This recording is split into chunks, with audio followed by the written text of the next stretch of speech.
মাগরিবের নামাজের পরে ছোট্ট একটি দোয়া 7 বার পাঠ করবেন। নবীজি বলেন 70টি বিপদ থেকে আল্লাহ পাক তাকে হেফাজত করবে, এবং এই 70টি বিপদের মধ্যে সবচেয়ে ছোট্ট বিপদ হলো আল্লাহ পাক তাকে দারিদ্রতা থেকে মুক্তি দান করবেন। আপনি কল্পনা করতে পারেন 70টি বিপদের মধ্যে যদি ছোট্ট বিপদ হয় দারিদ্রতা, তাহলে বড় বড় বিপদ কি হতে পারে। আমি এই হাদিসটা পড়ে অবাক হয়েছি। নবীজি সাল্লাল্লাহু আলাইহি ওয়াসাল্লাম বলেন, তিরমিজি শরীফের 3601 নম্বর হাদিসের মধ্যে আল্লাহ রাসূল সাল্লাল্লাহু আলাইহি ওয়াসাল্লাম বর্ণনা করেন, নবীজি সাল্লাল্লাহু আলাইহি ওয়াসাল্লাম বলেন 70টি বিপদ থেকে আল্লাহ পাক তাকে হেফাজত করবে, এবং সবচাইতে ছোট্ট বিপদ হলো তাকে দারিদ্রতা। আমরা কিন্তু দারিদ্রতাকেই সবচেয়ে বড় বিপদ মনে করি, অথচ নবীজি বলতেন না, এই 70টি বিপদের মধ্যে যত বিপদ আছে সবচাইতে ছোট্ট বিপদ হলো দারিদ্রতা। বাদ বাকি 69টি বিপদ কত বড় বড় হতে পারে একটু কল্পনা করেন আপনি।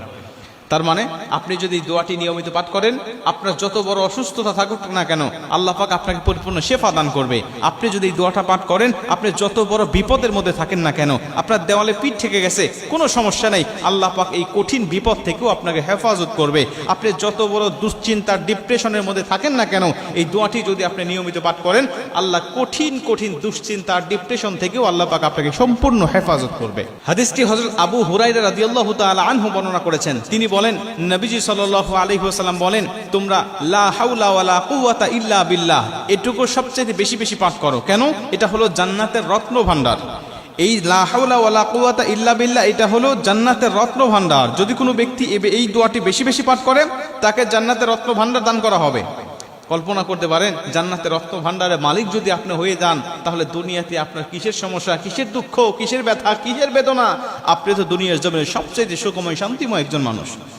নবীজি বলেন হাদিসের শেষে, এই ব্যক্তি যদি লা হাওলা ওয়ালা কুওয়াতা ইল্লা বিল্লাহ বলার পাশাপাশি যদি আরেকটু যোগ করে বাড়িয়ে দেয়, লা হাওলা ওয়ালা কুওয়াতা ইল্লা বিল্লাহ ওয়ালা মানজা মিনাল্লাহি ইল্লা ইলাইহি, রাসূল সাল্লাল্লাহু আলাইহি ওয়াসাল্লাম বলেন লা হাওলা ওয়ালা কুওয়াতা ইল্লা বিল্লাহর পাশাপাশি ওয়ালা মানজা মিনাল্লাহি ইল্লা ইলাইহি এটুকু যোগ করে যদি কোনো মানুষ তেলাওয়াত করতে পারে, আমল করতে পারে, পাঠ করতে পারে, আল্লাহ পাক তাকে কঠিন কঠিন 70টি বিপদ থেকে তাকে হেফাজত করবে। আল্লাহ পাক তাকে মুসিবত থেকে, দুশ্চিন্তা থেকে, রিজিকের অভাব থেকে আমার আল্লাহ পাক তাকে সম্পূর্ণভাবে হেফাজত করবে। আপনি যত বড় সুস্থ হয়েছেন, ডাক্তারের কাছে ধর্ণা দিয়েছেন, কত চিকিৎসার জন্য আপনি হন্য হয়ে খুঁজতেছেন, কোনোভাবেই আপনার সুস্থতা মিলতেছে না, শেফা গ্রহণ করতে পারতেছেন না।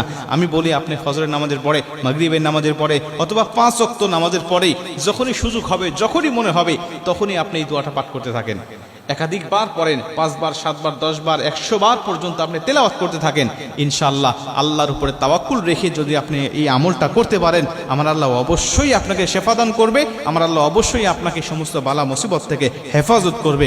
70টি বিপদ থেকে আল্লাহ পাক আপনাকে মুক্তি দান করবে।